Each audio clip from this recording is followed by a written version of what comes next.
नमस्कार मित्रहो, ही न्याय व्यवस्था कैकांची रखेल झाली, ही संसद देखील हिजड्यांची हवेली झाली। मी माझ्या व्यथा मांडू कुणाकडे, इथली न्याय व्यवस्था भ्रष्टतेने रंगीन झाली। मित्रहो, आपण एक शब्द वारंवार ऐकला असेल, भ्रष्टाचार। हा भ्रष्टाचार कसा होतो आपण बघू शकतो। तत्पूर्वी मी ज्या डॅबऱ्यामध्ये बसलोय अशी अवस्था पूर्ण जिल्ह्याची या ठिकाणी झालेली आहे। प्रत्येक गावामध्ये मुख्य रस्त्याला असे डॅबरे तुंबलेले। याचं कारण असं आहे की जे सरपंच लोक आहेत गावासाठी 10-5 लाख रुपये इकडून तिकडून व्याजाना पैसे काढून कामा करतात। 2-2 वर्ष सरकार त्यांना बिल देईना।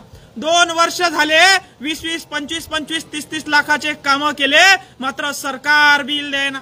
सरकार गोठ्याचं बिल देईना, सरकार विहिरीचं बिल देईना, सरकार मोहगरीचं बिल देईना, सरकार कुठल्याच केलेल्या कामाचं बिल वेळेवर देत नाही।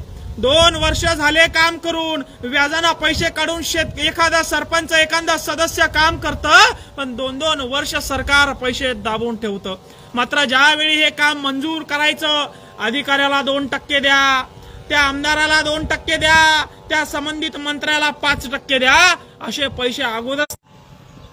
आणि मग अशी अवस्था होते की ते सरपंच भ्रष्टाचार करायला लागतं, ते सरपंच विहिरीचे पैसे घ्यायला लागतं, ते सरपंच गोठ्याचे पैसे घ्यायला लागतं, ते सरपंच मोहगणीचे मास्टर काढायचे पैसे घ्यायला लागतं। आणि म्हणून सरकारला पुन्हा एकदा निवेदन आहे, नवनवीन योजना काढण्यापेक्षा, लाडकी बहीण लाडका भाऊ काढण्यापेक्षा अगोदर जे पैसे बाकी आहे, जे बिल बाकी आहे ते अगोदर द्या। शाश्वत विकास गावचा करा, निस्ता हुशारक्या मारू नका, निस्ता फुशारक्या मारू नका। हे देतो ते देतो म्हणून मागचं काहीच तुम्ही वगळून टाकू नका।